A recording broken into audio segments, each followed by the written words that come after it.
आज से कुछ दिनों पहले हमने आपको एक खबर दिखाई थी जिसमें हमने बताया था कि डुमरी से नवनिर्वाचित विधायक जयराम महतो की पार्टी जेएलकेएम के नेताओं पर 50 लाख की रंगदारी मांगने के आरोप लगे। खबर का आधार पुलिस की वो एफआईआर रिपोर्ट थी। इस घटना के बाद जयराम महतो ने अपने समर्थकों को संबोधित किया है और उन्होंने बड़ी अच्छी बात कही है।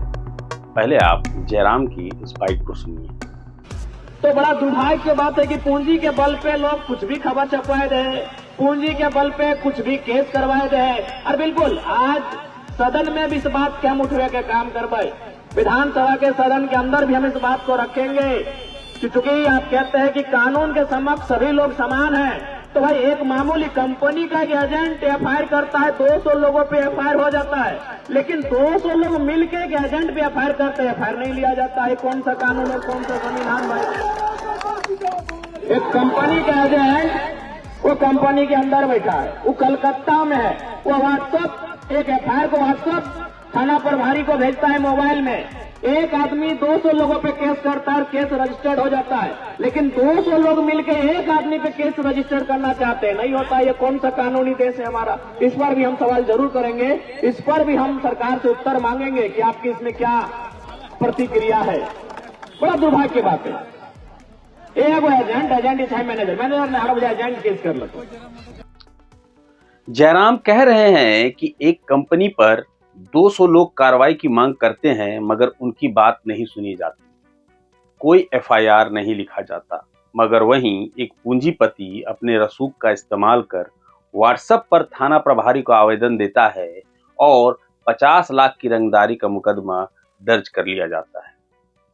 जयराम यहां लोकतांत्रिक तरीके और समान लोगों के लिए समान कानून की बात कर रहे हैं, जो एक माननीय को करना चाहिए। जयराम बता रहे हैं कि ऐसी ही नाइंसाफी के बाद युवाओं में आक्रोश पैदा होता है और वो गलत कदम उठाते हैं। बिल्कुल सही कह रहे हैं जयराम। इस मुद्दे को जयराम विधानसभा में भी उठाना चाहते हैं और हम भी गोविंदपुर थाना अंतर्गत परासी गांव स्थित 220 करोड़ के केजी स्प्रिट इथेनॉल फैक्ट्री से फैल रहे प्रदूषण के बारे में आपको और जानकारी देना चाहते हैं। हम बताएंगे आपको कि परासी गांव में चल रहे आंदोलन की असली वजह क्या है। क्या सच में केजी स्प्रिट से फैलने वाले धुएं में जहर है या कंपनी के खिलाफ कोई साजिश रची जा रही है?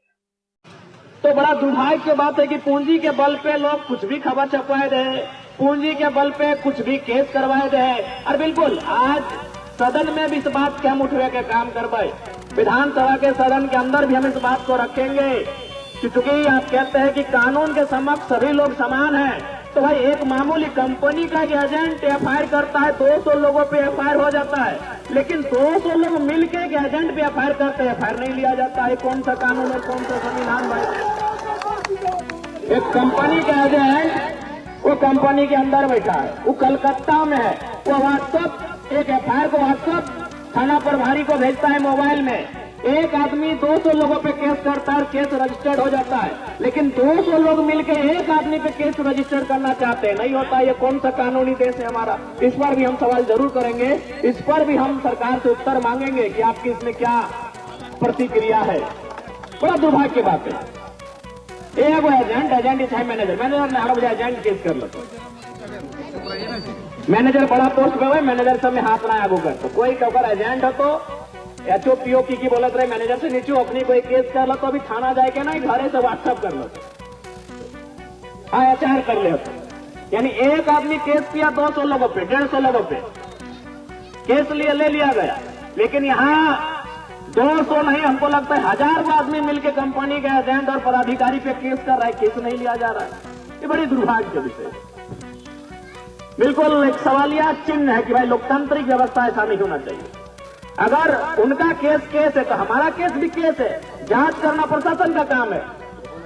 केस तो लिया ही नहीं, सही बात है, केस होना तो अलग बात है, केस लिया ही नहीं जाता। तो ये बहुत ही दुर्भाग्य का बात है और यह कारण एक आम व्यक्ति हिंसक यह कारण बना, जब वो चारों तरफ से सतावल जाए, चारों तरफ से होकर दमन दोहन उत्पीड़न व्यवहार, तब एक गांव के एक आम सा लड़का हथियार बंद भय के आगू बढ़ा। देखने के गलत नीति के कारण कोई शौक नहीं लागल है कि कोई लड़ाई झगड़ा करते। तब तक के लिए जुड़े रहें प्रभात खबर डिजिटल के साथ। जोहार।